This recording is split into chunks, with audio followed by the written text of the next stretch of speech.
Hey kids, it's Alicia from Florida V. Thomas Library, and welcome back to another story time. Today's book for Storytime is Last Stop on Market Street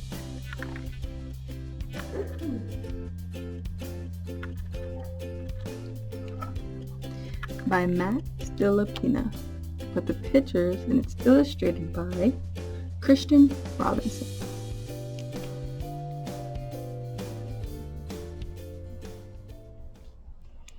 Let's get reading.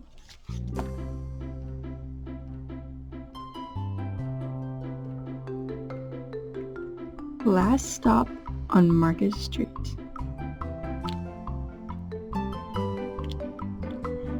Written by Matt De La Pena. Pictures by Christian Robinson.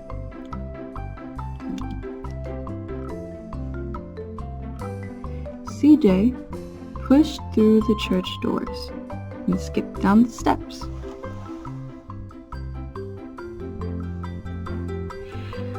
The outside air smelled like freedom, but it also smelled like rain, which freckled CJ's shirt and dripped down his nose.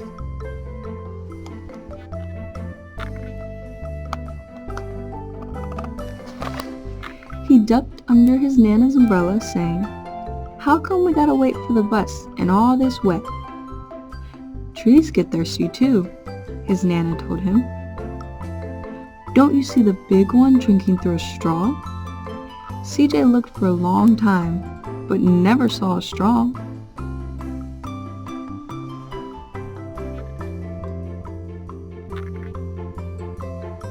From the bus stop, he watched water pool under flower petals, watched rain patter against the windshield of a nearby car.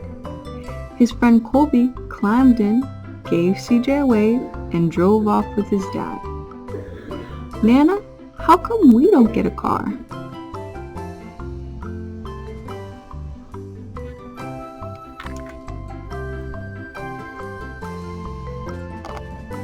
"Boy, what do we need a car for? We got a bus that breathes fire, and old Mr. Dennis, who always has a trick for you." The bus creaked to a stop in front of them. It sighed and sagged, and the doors swung open.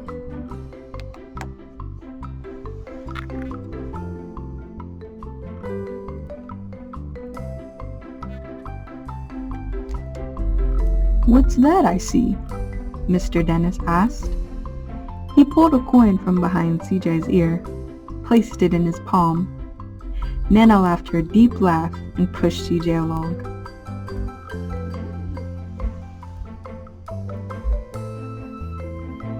They sat right up front. The man across the way was tuning a guitar. An old woman with curls had butterflies in a jar. Nana gave everyone a great big smile and a good afternoon. She made sure CJ did the same.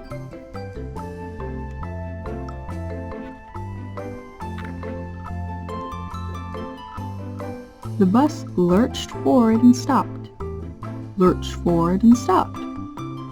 Nana hummed as she knit. "How come we always gotta go here after church?" CJ said. "Miguel and Colby never have to go nowhere."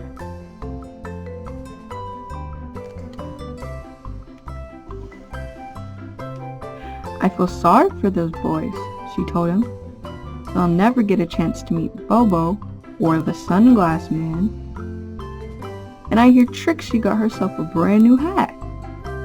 CJ stared out the window, feeling sorry for himself. He watched cars zip by on either side, watched a group of boys hop curbs on bikes.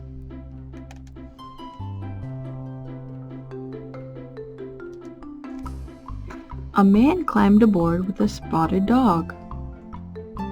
CJ gave up his seat.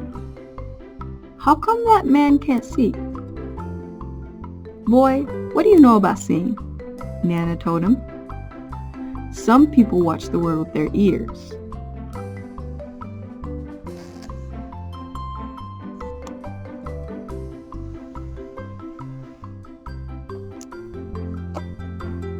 That's a fact. Their noses, too, the man said, sniffing at the air. That's a mighty fine perfume you're wearing today, ma'am. Nana squeezed the man's hand and laughed her deep laugh.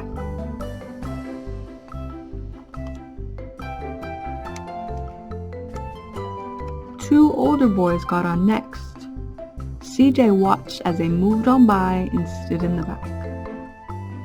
Sure wish I had one of those, he said. Nana set down her knitting. What for? You got the real-life thing sitting across from you. Why didn't you ask the man if he'll play us a song? CJ didn't have to. The guitar player was already plucking strings and beginning to sing. To feel the magic of music, the blind man whispered, I like to close my eyes. Nana closed her eyes too. So did CJ and the spotted dog.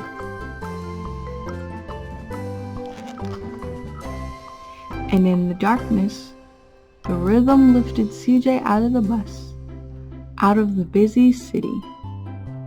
He saw sunset colors swirling over crashing waves, saw a family of hawks slicing through the sky, saw the old woman's butterflies dancing free in the light of the moon.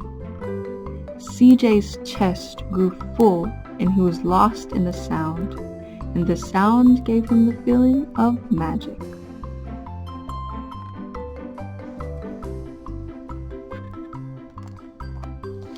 The song ended and CJ opened his eyes.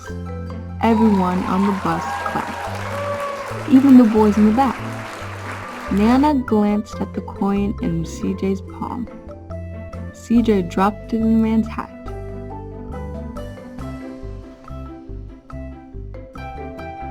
Last stop on Market Street, Mr. Dennis called. CJ looked around as he stepped off the bus. Crumbling sidewalks and broken down doors, graffiti-tagged windows and boarded-up stores. He reached for his Nana's hand. How come it's always so dirty over here?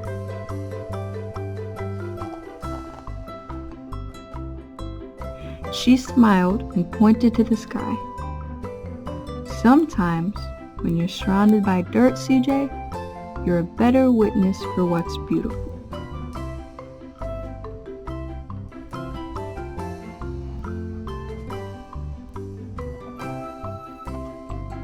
CJ saw the perfect rainbow arching over their soup kitchen. He wondered how his Nana always found beautiful where he never even thought to look. He looked all around them again. At the bus, rounding the corner out of sight, and the broken street lamp, still lit up bright, and the stray cat shadows moving across the wall.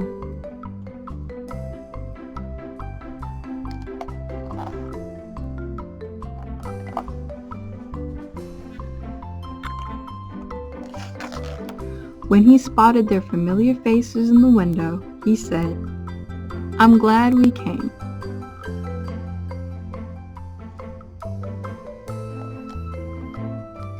He thought his Nana might laugh her deep laugh, but she didn't. She patted him on the head and told him, Me too, CJ. Now come on.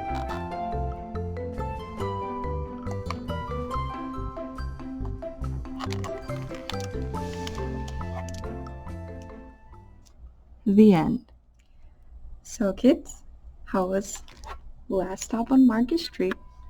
I hope you have a beautiful experience to share as well. Like, comment, subscribe. Stay tuned next week for a new story time. And that's all for today. Bye kids!